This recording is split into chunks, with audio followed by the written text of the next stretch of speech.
welcome back. Our next guest is the best-selling author of the terrifying horror novel, The Troop. And now he's back to bring more thrills to the scariest time of the year. Even the iconic Stephen King calls his writing old school horror at its best. So please welcome to The Social, author of The Queen, Nick Cutter, also known as Craig Davidson.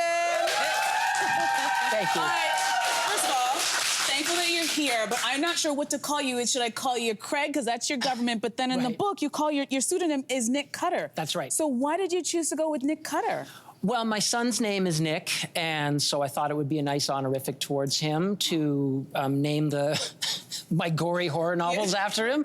But, you know, he's 13 now, so I don't think he thinks anything that I do is particularly cool. Almost all of it is lame, but when I named this after him, he thought it was cool. I think that's really cool. Really nice. So pseudonyms are fascinating. Like, why do authors put themselves into this whole different, and you're outing it too. It's not like you're being secretive about it. Yeah. Well, I think that was the main thing that I was concerned about. It was really like, not to belabor it, but it was sort of more of a inside baseball publishing decision. But the main thing that I was concerned about is, like, I grew up loving horror. It is my first love. And so the idea that people might think I was putting a bag over my head and sort of like writing in this genre that was maligned, that was never the intent. And so as soon as we even chose it, I was like, I want to make sure that everybody knows that we are one and the same. Got it. Because I was where you were running from the feds, but that's right. Well, I am. That's a separate matter. That's but a different please, thing. let's keep that on the Nick Cutter. Okay, we won't discuss that right now. All right, so your latest thriller, The Queen, is being compared to Alfred Hitchcock's The Birds. That's a huge, of course, with bees. Yes. Walk us through what readers can expect with this book. Well, if they're looking for sort of a really rough-edged ride, I think they can expect that. You know, it's not a sort of a Victorian ghost story. But really what it is based on, to me, is that time when we were young and going away. I had this experience where I went away to university and one of my best friends stayed home. And we had this terrible drifting apart that I think scarred both of us in some way, because we just felt like we would be friends forever. And that was sort of the emotional through line and spine of this book, is these two friends who are really close to one another and feel like they'll be in each other's lives forever. They kind of come to this parting. So that kind of what made me get through it on an emotional level. In the midst of this terrible and horrifying world and situation. Yes. So, okay, but first, some of the viewers might be familiar with the setting in this book. Of course, it takes place in St. Catharines, Ontario. Yeah. St. Catharines. Yeah, so how does this particular area influence your work, and in particular, The Queen? Well, you know, under my own name, pretty much every single book I've set in St. Catharines, and I've just gotten to the point that I accept that that's where I felt most comfortable writing from, and the rhythms of that place.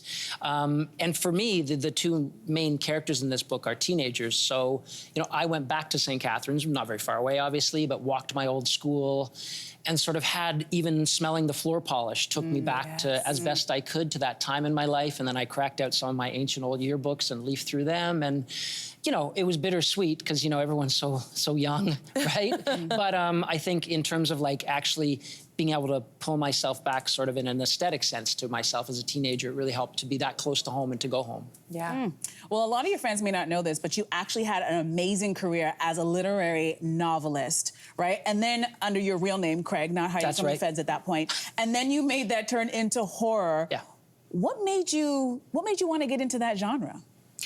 Yeah, like, as I said, I was a child of the 80s, and back then Stephen King was just as popular then as his cultural footprint might not have been quite as big as it is now. It's just the monolithic sort of sense of who he is. But I grew up reading King and then Anne Rice and Dean Koontz and Clive Barker, and I sort of was always, horror was my first love, and John Carpenter and David Cronenberg on the film side.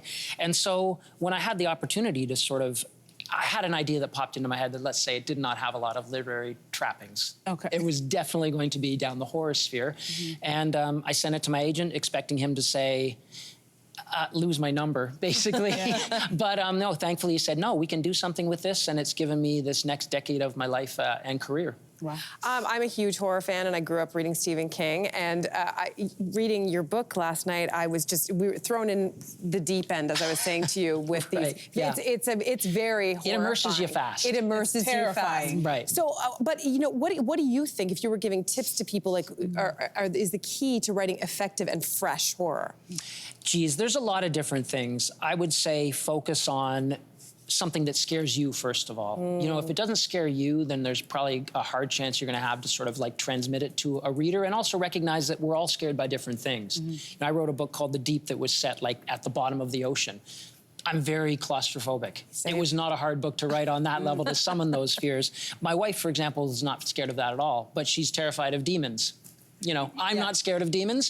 So, you know, it's courses for courses, basically. So you recognize in writing a horror book, you're not gonna scare everybody, but try to scare yourself first. Well, you scared me, and I'm the opposite of Cynthia. I'm such a chicken. I had such a hard time getting through this book.